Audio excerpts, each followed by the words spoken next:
obra máxima e a obra que Julio Cortázar conseguiu transformar em jazz é essa aqui, ó, O Jogo da Amarelinha, a melhor relação entre literatura e jazz. Para quem não conhece esse livro, ele foi publicado em 1963 e ele tem uma estrutura um pouco diferente. A gente fala muito do modernismo do Joyce, a gente fala muito do pós-modernismo do Thomas Pynchon, a gente fala bastante do David Foster Wallace, inclusive eu escrevi para o Rascunho um texto que mostra como Foster Wallace era leitor de Cortázar, eu vou deixar o link aqui embaixo, mas às vezes a gente se esquece da genialidade do Cortázar nesse livro aqui, que é a história de um expatriado argentino que mora em Paris e que perambula pelas ruas da capital da França, da Cidade de Luz, tentando se encontrar. A grande questão é que, assim como o jazz, que é cheio de improvisos, que é cheio de experimentações, de tentativas, erros, a jornada do próprio protagonista, que é o Horácio Oliveira, também é cheia de idas, vindas, acidentes de percurso, imprevistos, improvisos. Mas o que mais chama a atenção nesse livro, na verdade, é a sua estrutura.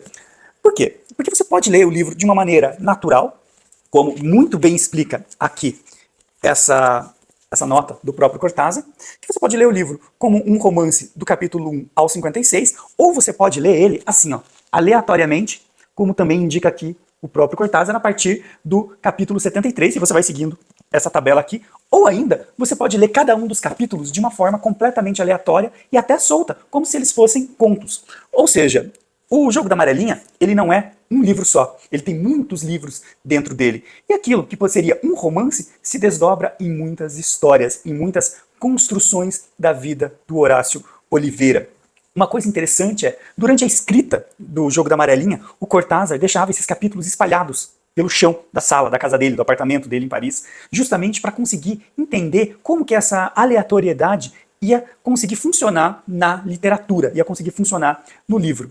O Cortázar, ele deixou a Argentina ali na década de 40, 50, por conta das questões políticas que envolviam o país naquele momento, e foi para Paris, com uma mão na frente e a outra atrás. Ali ele trabalhou como tradutor, trabalhou para a ONU também, e foi construindo a sua carreira literária a partir da Cidade de Luz. Tanto que tem muito argentino que é ressentido com o Cortázar por ele ter abandonado a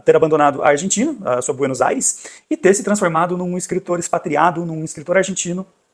e parisiense. Tanto que se você pega as entrevistas do Cortázar, ele tem um pouquinho da língua presa e você vê que ele fala um espanhol com um certo sotaque. Não tem tanta desenvoltura no próprio idioma, apesar